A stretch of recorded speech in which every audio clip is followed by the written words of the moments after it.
You're listening to Entrepreneur's Enigma, a podcast about the ups and downs of the entrepreneurial journey. Every week, your host Seth Goldstein interviews entrepreneurs from all walks of life about their entrepreneurial journeys. From store owners to Fortune 500 CEOs, we all have stories to tell. So sit back and join us for the next 20 or so minutes while we explore the entrepreneurial world.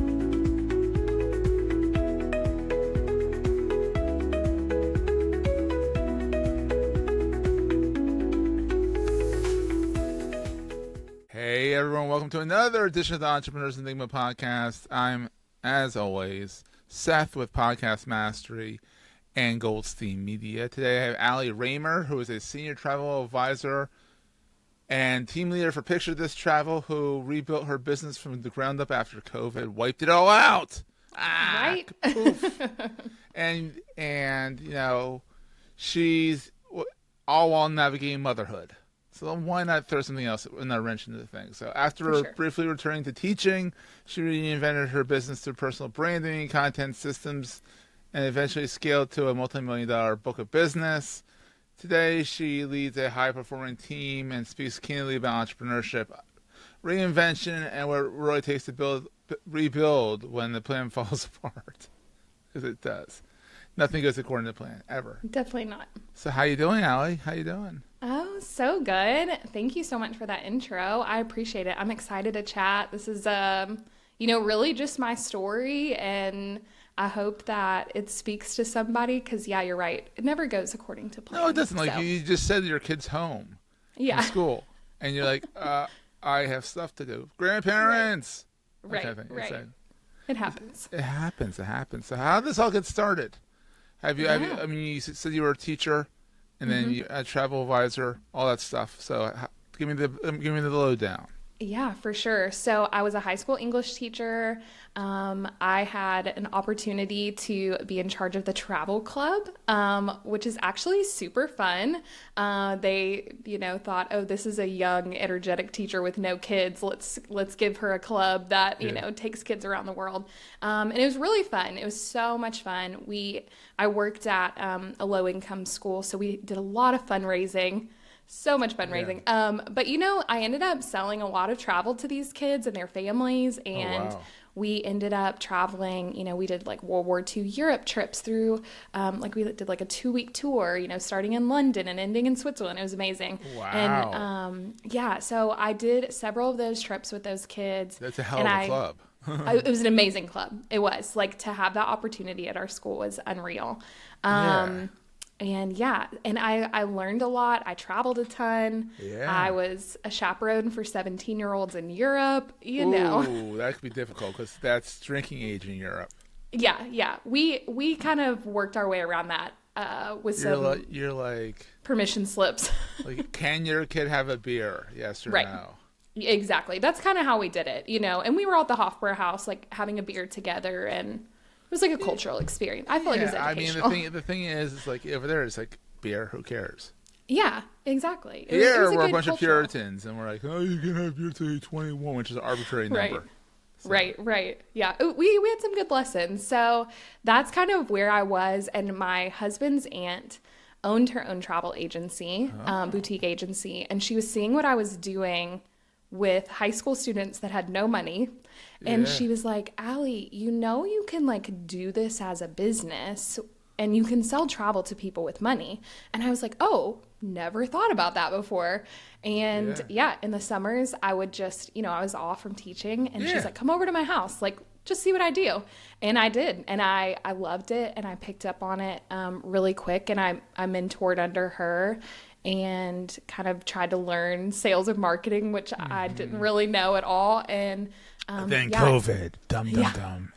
I know, exactly. So then COVID hit. Like I had just made it to where I could quit my full-time teaching job because I was making enough commission selling travel. That was the first year that I quit. And then COVID. Then COVID happened. And, you know, because we are commission based. Yeah. Everything gets we only canceled, get paid. Yeah, we only get paid when people travel. I was canceling trips. So I was doing a ton of work. I was sitting on hold for hours on end, canceling trips, but not getting paid any. I think I was getting paid pennies on the hour for the time that I put in that year. That sucks. Oh man. Yeah. Yeah. All with a newborn. That was fun. It was a trying experience. So. Oh, I can believe that. Yeah. And so then you got out. You said, "Let me do teaching again a little bit," and you're like, Right. let me go back to travel." Right. Exactly. I did have to go back to teach 1 year because, you know, I made no money for a year, and so I was like, you know what? There was an English position open at my old school. I went back and I told them, I said, I'm only coming back for 1 year because I know this business. I believe in it. I know it's going to take off as soon as the world opens up again. As soon as the world opens up, which we didn't know when the hell that was going to be. Right. We didn't know when it was going to be. I just knew when it was going to happen. I wanted to be there ready for people. Ready to rock and roll. Exactly. Oh my gosh. I came back like crazy. So yeah, I only taught for 1 more year going back, and then, oh my gosh, it was just hit the ground running. So you don't miss teaching? I don't. I really don't. I think I realized the thing that I loved about teaching was taking those kids on trips and seeing their eyes open up to travel. That's the way to learn, yeah. Yeah, and now I get that with my clients. So yeah, it's fun. Yeah. So this whole time, you know, COVID struck, you rebuilt your business better, bigger and better, you know, which is awesome. And now you're helping people that have money. So it's a little easier to kind of get them on trips. Right. That's wild. Yeah. And so what is in your mind the best thing about being an entrepreneur?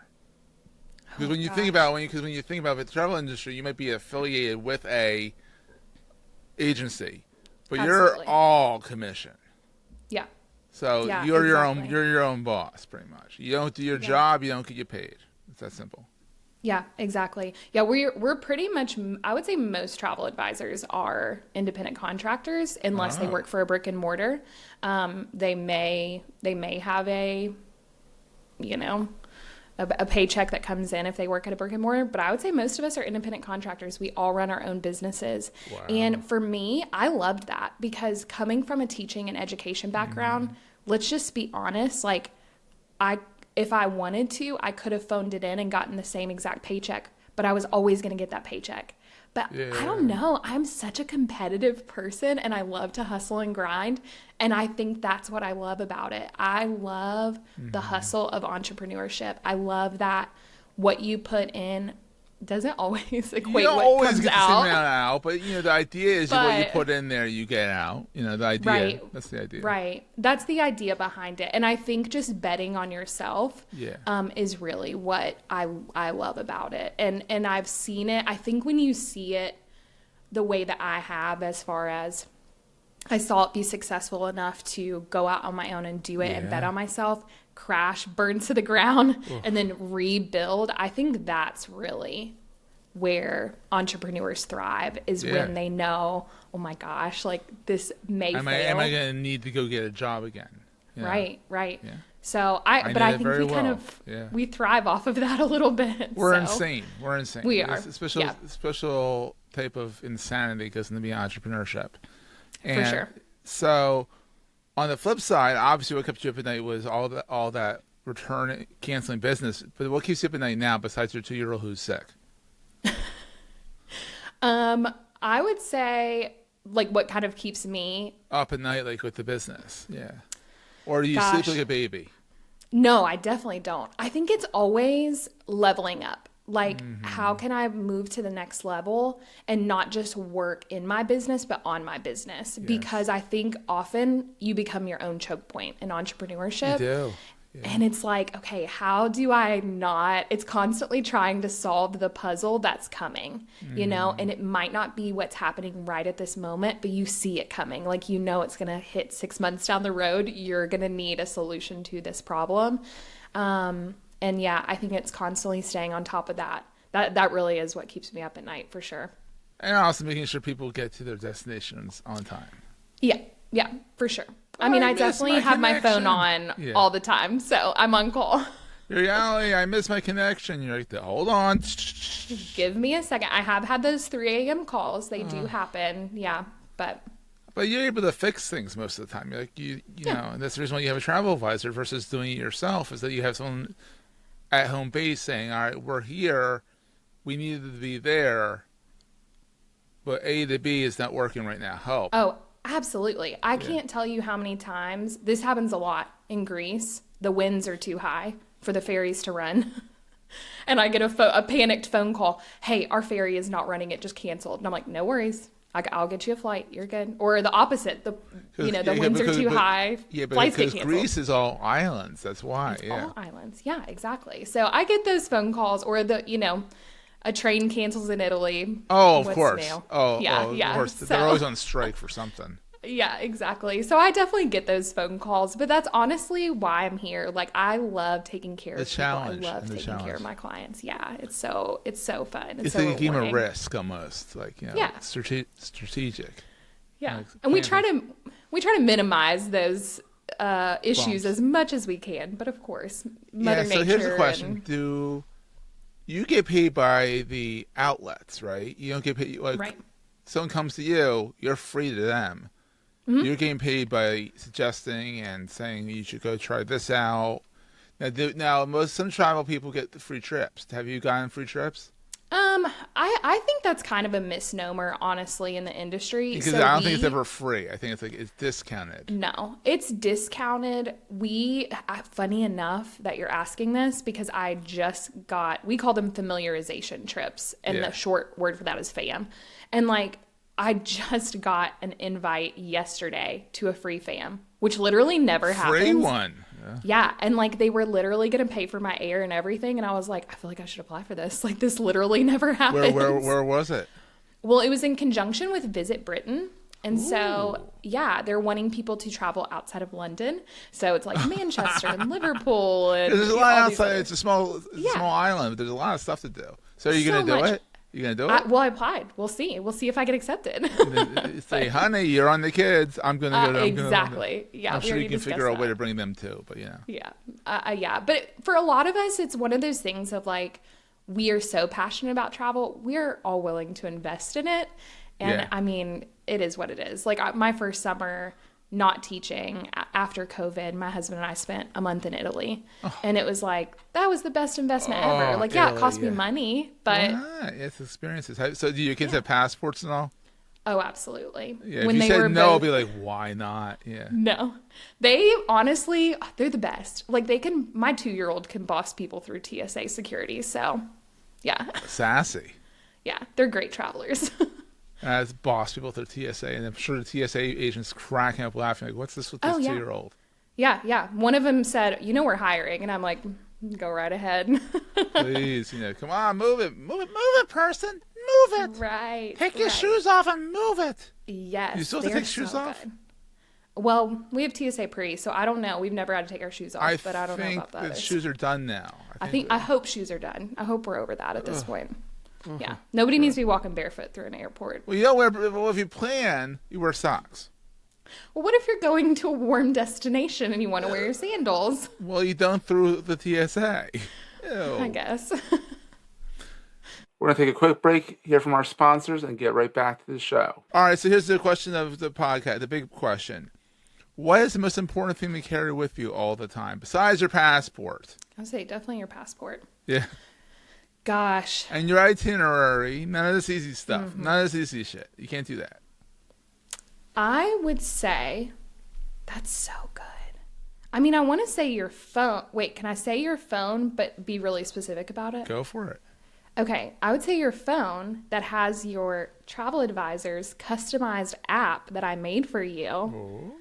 That has literally everything in it that you would need. That's all you need on your trip. And your passport. And your passport. Yeah. But the customized app, my clients rave over that. And really, it's all they need while they're traveling. Yeah, that's pretty cool. That's wild. Yeah. So what goes into this app? Is it kind of like you just load it up with all their tickets and barcodes and...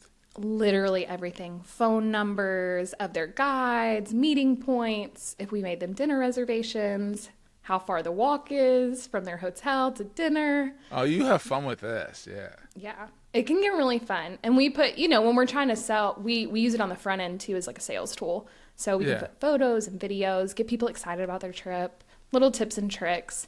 And it has a little chat feature, so then they can just message me if they need anything while they're traveling. So Allie, I missed my reservation.